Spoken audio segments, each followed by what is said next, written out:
Shalom Bapak Ibu Saudara-saudaraku yang terkasih dalam Tuhan Yesus Kristus. Selamat pagi, salam sejahtera bagi kita semua, dimanapun saudara-saudara berada. Selamat berjumpa kembali di Renungan Kristen pada pagi hari ini.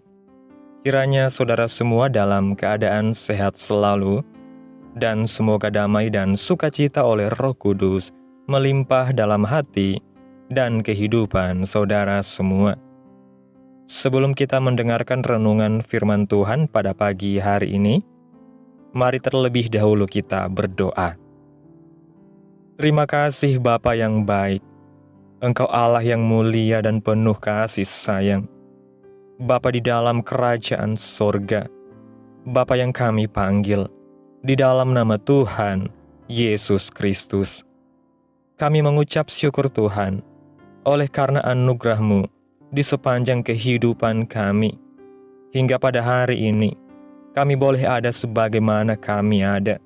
Semua karena berkat dan anugerah Tuhan dalam kehidupan kami. Pada pagi hari ini ya Tuhan, kami akan mendengarkan firman-Mu. Berbicaralah ya Tuhan, jamah hati kami.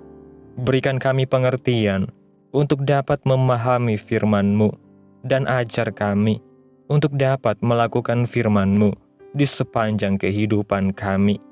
Berfirmanlah ya Tuhan, kami sudah siap mendengarkan firman-Mu. Dalam nama Yesus kami berdoa. Amin. Bapak Ibu Saudaraku yang terkasih, ayat renungan kita pada pagi hari ini terdapat dalam kitab Yakobus pasal 1, ayat 6 yang berkata demikian. Tetapi hendaklah ia memintanya dalam iman, dan sama sekali jangan bimbang. Sebab orang yang bimbang sama dengan gelombang laut yang diombang-ambingkan kian kemari oleh angin. Bapak Ibu Saudaraku yang terkasih, ada kalanya kita bimbang dalam mengambil sebuah keputusan, terutama jika menyangkut hal penting.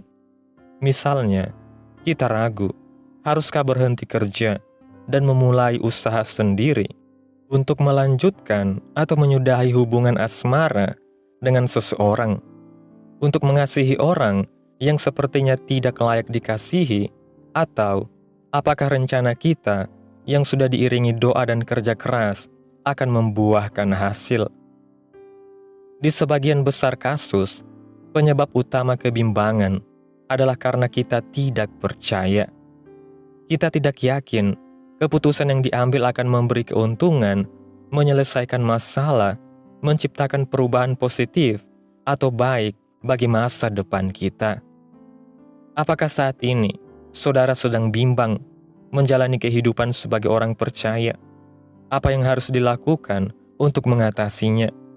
Dalam Injil Matius pasal 14, ayat 22-33 berkata demikian. Sesudah itu, Yesus segera memerintahkan murid-muridnya naik ke perahu dan mendahuluinya ke seberang. Sementara itu ia menyuruh orang banyak pulang. Dan setelah orang banyak itu disuruhnya pulang, Yesus naik ke atas bukit untuk berdoa seorang diri. Ketika hari sudah malam, ia sendirian di situ. Perahu murid-muridnya sudah beberapa mil jauhnya dari pantai dan diombang-ambingkan gelombang karena angin sakal. Kira-kira jam 3 malam, datanglah Yesus kepada mereka berjalan di atas air. Ketika murid-muridnya melihat dia berjalan di atas air, mereka terkejut dan berseru, "Itu hantu!" lalu berteriak-teriak karena takut. Tetapi segera Yesus berkata kepada mereka, "Tenanglah, aku ini. Jangan takut." Lalu Petrus berseru dan menjawab dia, "Tuhan, apabila Engkau itu, suruhlah aku datang kepadamu, berjalan di atas air." Kata Yesus, "Datanglah." Maka Petrus turun dari perahu dan berjalan di atas air, mendapatkan Yesus. Tetapi ketika dirasanya tiupan angin, takutlah ia dan mulai tenggelam, lalu berteriak, "Tuhan, tolonglah aku." Segera Yesus mengulurkan tangannya, memegang dia dan berkata, "Hai orang yang kurang percaya, mengapa engkau bimbang?" Lalu mereka naik ke perahu, dan angin pun redalah. Dan orang-orang yang ada di perahu menyembah Dia, katanya, "Sesungguhnya Engkau Anak Allah." Bapak Ibu Saudaraku yang terkasih, kebimbangan datang dalam berbagai bentuk. Tidak semua orang bisa langsung yakin pada penyertaan Tuhan di masa-masa sulit hidupnya. Ada yang bimbang untuk melakukan sesuatu yang benar, misalnya melaporkan kecurangan dalam kerja kelompok. Mungkin ada yang ragu, perlukah mentaati firman Tuhan yang rasanya berat untuk dijalankan, misalnya mengampuni orang lain. Bersama ke-11 murid lain, Petrus melakukan penginjilan bersama-sama Yesus setiap hari. Ia melihat langsung berbagai hal luar biasa yang Yesus kerjakan, tapi tetap saja ia merasa bimbang. Bahkan salah satu keraguan Petrus terjadi persis setelah ia melihat mujizat Yesus memberi makan 5.000 orang. Usai peristiwa itu, Yesus menyuruh para murid naik perahu, mendahuluinya ke seberang. Ketika perahu mereka dilanda angin sakal, Yesus mendatangi mereka dengan berjalan di atas air. Pemandangan tak lazim itu tentu membuat murid-muridnya ketakutan. Uniknya, untuk meyakinkan mereka bahwa dirinya bukan hantu, Petrus meminta Yesus membuktikannya dengan meminta ia berjalan di atas air menghampirinya. Kata Yesus, "Datanglah." Maka Petrus turun dari perahu dan berjalan di atas air mendapatkan Yesus. Bapak Ibu Saudaraku yang terkasih, mengapa Petrus sanggup berjalan di atas air?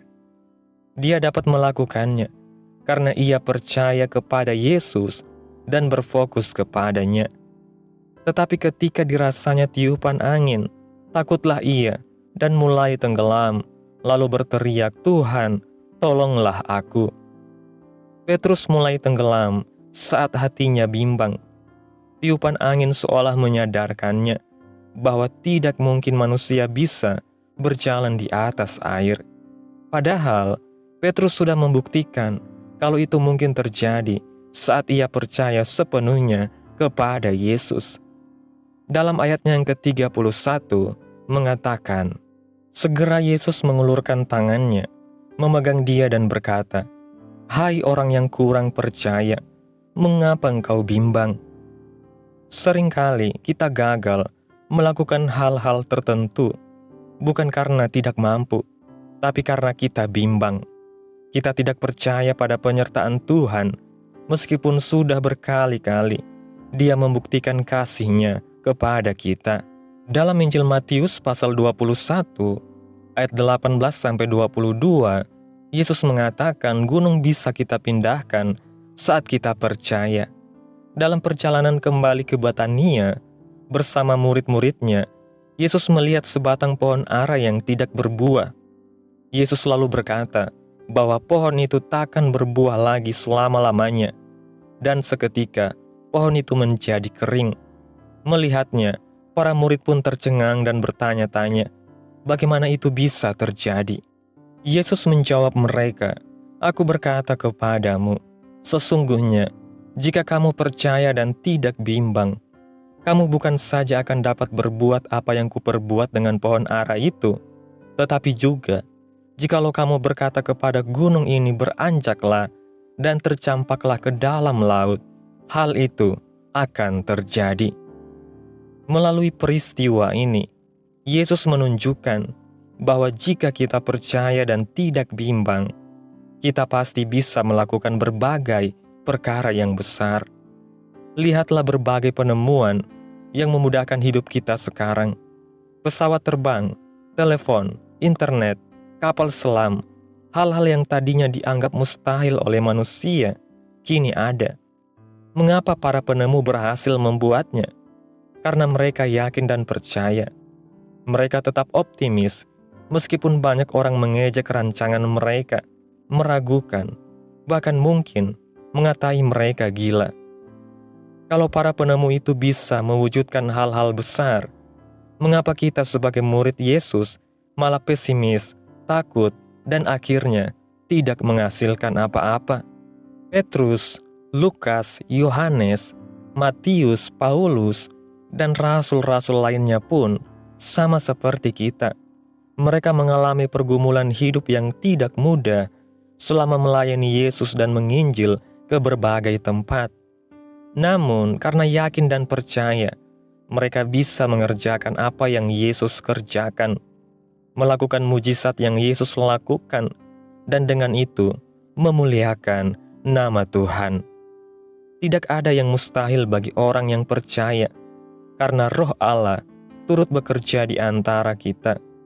Sebab Allah memberikan kepada kita bukan roh ketakutan, melainkan roh yang membangkitkan kekuatan, kasih, dan ketertiban.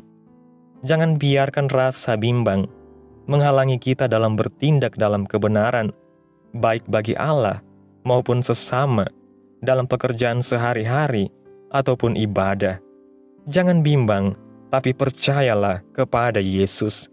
Bapak Ibu Saudaraku yang terkasih, kesimpulan renungan pada pagi hari ini, kebimbangan adalah musuh utama dari iman. Saat kita ragu, kita menjadi seperti ombak di lautan yang tidak memiliki arah yang pasti. Kisah Petrus yang berjalan di atas air mengajarkan kita bahwa selama ia berfokus kepada Yesus, ia dapat melakukan perkara yang mustahil. Tetapi ketika ia mulai memandang angin dan ombak, hatinya dipenuhi ketakutan dan ia mulai tenggelam. Dalam hidup ini, banyak keputusan yang harus kita ambil, banyak tantangan yang harus kita hadapi. Namun, jika kita percaya kepada Tuhan dan tidak bimbang, kita dapat mengalami pertolongan Tuhan yang ajaib. Firman Tuhan mengatakan bahwa bahkan gunung pun bisa dipindahkan jika kita percaya dan tidak bimbang. Ini berarti tidak ada masalah yang terlalu besar bagi kita selama kita beriman kepada Tuhan. Maka dari itu, marilah kita belajar untuk menyerahkan segala rencana dan keputusan kita kepada Tuhan. Jangan biarkan rasa takut dan keraguan menghalangi kita untuk melangkah dalam iman. Sebab Tuhan tidak pernah meninggalkan anak-anaknya, dan Dia selalu siap mengulurkan tangannya, seperti yang dilakukannya kepada Petrus. Jangan bimbang, tetapi percayalah. Amin. Tuhan Yesus memberkati. Demikianlah renungan firman Tuhan pada pagi hari ini. Biarlah menjadi berkat bagi kita semua dan dapat kita lakukan dalam setiap kehidupan kita. Pada hari ini, sebelum kita memulai segala aktivitas kita di hari ini, mari kita berdoa. Terima kasih Bapa yang baik dan ajaib. Engkau Bapa yang kudus dan mulia. Bapa di dalam kerajaan sorga. Bapa yang kami panggil di dalam nama Tuhan Yesus Kristus. Kami bersyukur Tuhan atas pertolongan-Mu dan penyertaan-Mu, serta atas berkat-Mu dalam hidup kami. Kami berbahagia dan bersyukur atas kebaikan Tuhan dalam kehidupan kami. Tak pernah berkesudahan kasih setia Tuhan, tak habis-habisnya rahmat-Mu, selalu baru tiap pagi. Besar kesetiaan-Mu Tuhan dalam hidup kami. Terima kasih ya Tuhan buat firman-Mu hari ini. Kami bersyukur atas firman-Mu yang mengingatkan kami untuk tidak bimbang, tetapi percaya sepenuhnya kepada-Mu. Ampuni kami ya Tuhan, jika selama ini kami sering ragu akan penyertaan-Mu, padahal Engkau selalu setia di dalam setiap kehidupan kami. Terima kasih buat firman-Mu yang sudah mengingatkan kami pada hari ini. Tanamkan firman-Mu dalam hati kami, dan mampukan kami untuk dapat melakukan firman-Mu di dalam setiap kehidupan kami. Biarlah perkataan-Mu terus menyegarkan jiwa kami, menghidupkan hati yang lemah dan lesu, dan membangkitkan harapan dan kasih. Berkati umat-Mu ya Tuhan, yang sudah mendengarkan firman-Mu hari ini. Berkati di setiap saat, tempat, dan kondisi hidup mereka, agar senantiasa selalu merindukan dan membutuhkan firman-Mu sebagai pelita kebenaran yang memerdekakan dan penghiburan yang menguatkan.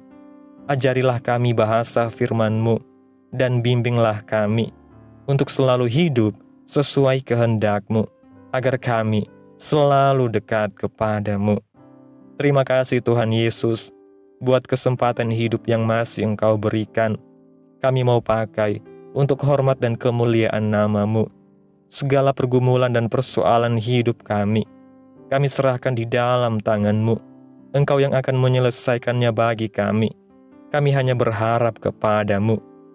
Hamba berdoa ya Tuhan, buat umat-umat-Mu yang sudah mendengarkan renungan pada hari ini, yang saat ini sedang mengalami sakit penyakit, pergumulan masalah, kebutuhan ekonomi. Kiranya Tuhan jamah kehidupan umat-umat-Mu, sembuhkan sakit penyakit mereka, pulihkan keadaan umat-umat-Mu, berkati perekonomian mereka, serta berikan jalan keluar dalam setiap pergumulan masalah yang umat-umat-Mu sedang hadapi. Dan ajarlah kami ya Tuhan, untuk selalu berharap dan percaya sepenuhnya hanya kepada Tuhan Yesus. Kiranya Tuhan Yesus terus memberkati kehidupan kami, keluarga kami, sanak saudara kami, daerah tempat tinggal kami, bangsa dan negara kami, pemerintah kami. Biarlah semuanya dalam perlindungan-Mu ya Tuhan, dan jadilah sesuai kehendak-Mu yang terbaik dalam kehidupan kami. Pada hari ini ya Tuhan, kami anak-anak-Mu akan melakukan berbagai aktivitas. Kami akan bekerja dan menjalankan tanggung jawab kami. Kiranya Tuhan yang mampukan. Kami serahkan seluruh rencana dan agenda hari ini ke dalam tangan Tuhan. Biar Tuhan yang terus berkarya, dan biarkan semua rencana sesuai dengan kehendak-Mu. Tutup bungkus kami oleh kuasa-Mu Tuhan. Hindarkan kami dari segala kecelakaan, mara bahaya, sakit penyakit, orang-orang jahat, kuasa-kuasa kegelapan, iblis, bencana-bencana alam, hal-hal yang tidak kami inginkan. Tuhan singkirkan, Tuhan jauhkan, Tuhan hancurkan, hanya di dalam nama Yesus. Ampuni dosa dan kesalahan kami ya Tuhan. Jadikan kami pribadi yang lebih baik setiap harinya. Jagai kehidupan keluarga kami. Berikan kami kesehatan dan tuntun kami untuk terus berada di jalan-Mu yang benar. Terima kasih ya Tuhan. Inilah yang menjadi seruan doa kami. Mari sama-sama kita berdoa. Bapa kami. Bapa kami yang di sorga, dikuduskanlah nama-Mu, datanglah kerajaan-Mu, jadilah kehendak-Mu di bumi seperti di sorga. Berikanlah kami pada hari ini makanan kami yang secukupnya, dan ampunilah kami akan kesalahan kami, seperti kami juga mengampuni orang yang bersalah kepada kami. Dan janganlah membawa kami ke dalam pencobaan, tetapi lepaskanlah kami daripada yang jahat, karena Engkaulah yang mempunyai kerajaan, dan kuasa, dan kemuliaan, sampai selama-lamanya. Amin. Mari kita terima berkat Tuhan. Tuhan memberkati engkau dan melindungi engkau. Tuhan menyinari engkau dengan wajah-Nya, dan memberi engkau kasih karunia. Tuhan menghadapkan wajah-Nya kepadamu, dan memberi engkau damai sejahtera. Terimalah berkat Tuhan, di dalam nama Tuhan Yesus Kristus. Amin. Selamat pagi, selamat beraktivitas. Tuhan Yesus memberkati.